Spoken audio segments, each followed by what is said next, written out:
اعوذ باللہ من الشیطان الرجیم بسم اللہ الرحمن الرحیم۔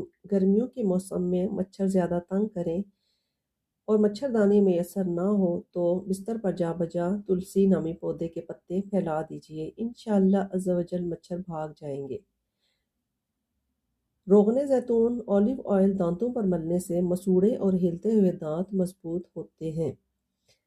لو سے بچنے کے لیے تیز دھوپ میں سفر کرتے وقت جیب میں ایک پیاز رکھ لینا چاہیے۔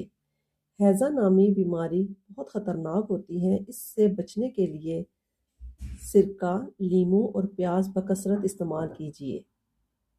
ہچکی آ رہی ہو تو لونگ کھا لینے سے ہچکی بند ہو جاتی ہے۔ سر میں جوئیں پڑ جائیں تو پودینہ کا عرق صابن کے پانی میں حل کر کے سر میں ڈالیں اور سر کو خوب دھوئیں۔ 2-3 دفعہ ایسا کرنے سے انشاءاللہ عز و جل سب جوئیں مر جائیں گی۔ صلو علی الحبیب